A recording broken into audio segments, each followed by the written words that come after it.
Kecerdasan buatan adalah bidang ilmu komputer yang bertujuan menciptakan mesin atau program yang mampu berpikir. Bukan hanya berpikir, tapi juga belajar, menalar, dan memecahkan masalah. Bahkan, AI bisa meniru kemampuan kognitif manusia. Bayangkan komputer yang bisa belajar dari pengalaman, atau mesin yang bisa memahami bahasa kita. Itulah inti dari AI. Sejarah AI sebenarnya sudah cukup panjang. Konsepnya mulai muncul di tahun 1950-an. Saat itu, para ilmuwan bermimpi menciptakan mesin yang cerdas. Mereka ingin mesin bisa meniru cara kerja otak manusia. Lalu lahirlah istilah kecerdasan buatan pada konferensi Dartmouth tahun 1956. Ini menjadi tonggak sejarah penting. Sejak itu, AI terus berkembang pesat. Dari sekadar mimpi, kini AI menjadi bagian tak terpisahkan dari kehidupan kita. Mari kita mulai dengan jenis AI yang paling dasar. Jenis AI yang pertama adalah Narrow AI atau AI lemah. Mengapa disebut lemah? Karena AI jenis ini hanya bisa melakukan satu tugas spesifik. Contohnya, sangat banyak di sekitar kita. Asisten virtual di ponsel Anda termasuk Narrow AI. Siri atau Google Assistant adalah contohnya. Mereka bisa menjawab pertanyaan Anda. Mereka juga bisa mengatur alarm. Tapi mereka tidak bisa melakukan hal lain di luar tugasnya. Mereka tidak punya kesadaran atau pemahaman umum. Hanya satu tugas, itu adalah ciri khas Narrow AI. Kemudian, ada jenis AI yang lebih canggih, meskipun masih dalam tahap penelitian. Namanya adalah General AI atau AI kuat. Berbeda dengan Narrow AI, General AI dirancang untuk memiliki kemampuan berpikir. Bahkan, kemampuan berpikirnya ini menyamai manusia. Mereka bisa belajar hal baru. Mereka juga bisa memecahkan masalah yang beragam. Sama seperti manusia yang bisa beradaptasi. Mereka bisa menerapkan pengetahuannya pada situasi yang berbeda-beda. Contohnya adalah robot di film-film fiksi ilmiah. Mereka bisa memahami emosi. Mereka juga bisa berbicara secara alami. Mereka bahkan bisa menunjukkan kreativitas. Namun, General AI ini masih menjadi tantangan besar. Banyak ilmuwan masih terus berupaya mewujudkannya. Selanjutnya, mari kita bahas tentang jenis AI yang paling futuristik dan kontroversial. Ini adalah Super Intelligence AI. Sesuai namanya, AI jenis ini memiliki kecerdasan yang jauh melampaui manusia. Mereka bisa melakukan segalanya lebih baik dari kita, mulai dari sains, seni, hingga penalaran sosial. Mereka bisa belajar dengan kecepatan luar biasa. Mereka juga bisa menciptakan inovasi yang tak terbayangkan. Konsep superintelligence AI ini sering muncul di cerita fiksi ilmiah. Banyak orang khawatir tentang dampak negatifnya. Apakah mereka akan mengambil alih dunia? Atau justru membantu kita menyelesaikan masalah global? Pertanyaan ini masih menjadi bahan perdebatan.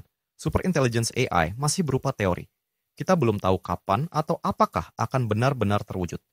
Namun, penting untuk memahami potensinya, baik potensi baik maupun potensi buruknya. Kita sudah membahas 3 kategori utama AI, Narrow AI, General AI, dan Super Intelligence AI. Sekarang, mari kita gali lebih dalam. Ada pendekatan berbeda dalam membangun AI.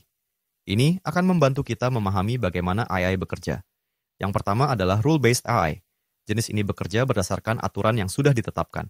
Seperti namanya, semua keputusan dibuat berdasarkan kumpulan aturan. Para ahli memasukkan aturan-aturan ini secara manual. Contohnya adalah sistem pakar. Dokter menggunakan sistem ini untuk mendiagnosis penyakit. Sistem akan bertanya gejala. Lalu, ia mencocokkan dengan basis data aturan. Kemudian, ia akan memberikan diagnosis yang mungkin. Kelebihannya adalah transparansi. Kita tahu persis bagaimana AI membuat keputusan. Namun, kekurangannya adalah kurang fleksibel.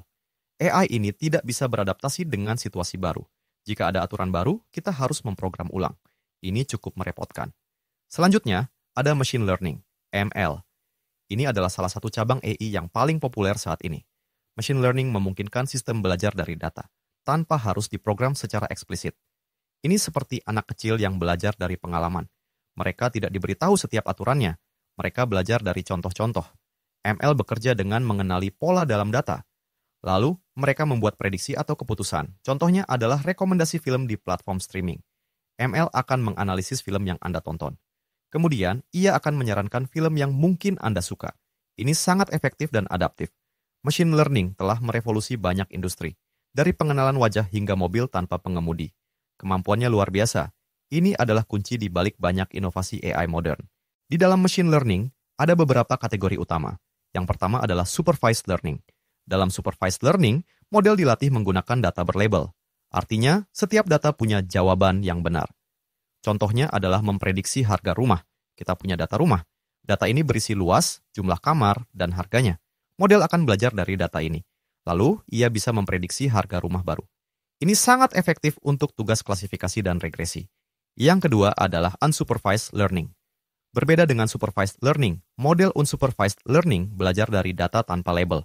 Artinya, tidak ada jawaban yang benar di awal. Model akan mencari pola atau struktur tersembunyi dalam data itu sendiri. Contohnya adalah segmentasi pelanggan. Model akan mengelompokkan pelanggan. Pengelompokan ini berdasarkan perilaku pembelian mereka, tanpa kita harus memberitahu kelompoknya terlebih dahulu. Ini berguna untuk eksplorasi data.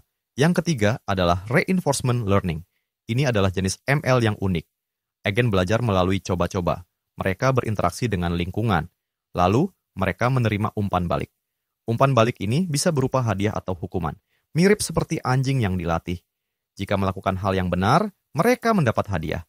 Jika salah, tidak ada hadiah. Contohnya adalah AI yang bermain game. Mereka belajar strategi terbaik. Mereka akan memaksimalkan skor mereka. Ini adalah pendekatan yang sangat kuat, terutama untuk masalah di mana ada urutan keputusan, seperti robotik dan game. Kita sudah membahas machine learning secara umum. Namun, ada satu subbidang ML yang sangat kuat. Namanya adalah deep learning. Deep learning adalah machine learning yang menggunakan jaringan saraf tiruan. Jaringan ini terinspirasi dari struktur otak manusia.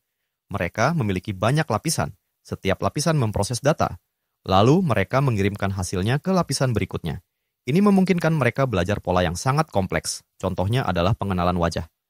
Deep learning bisa mendeteksi wajah dalam foto, bahkan dalam kondisi pencahayaan yang buruk.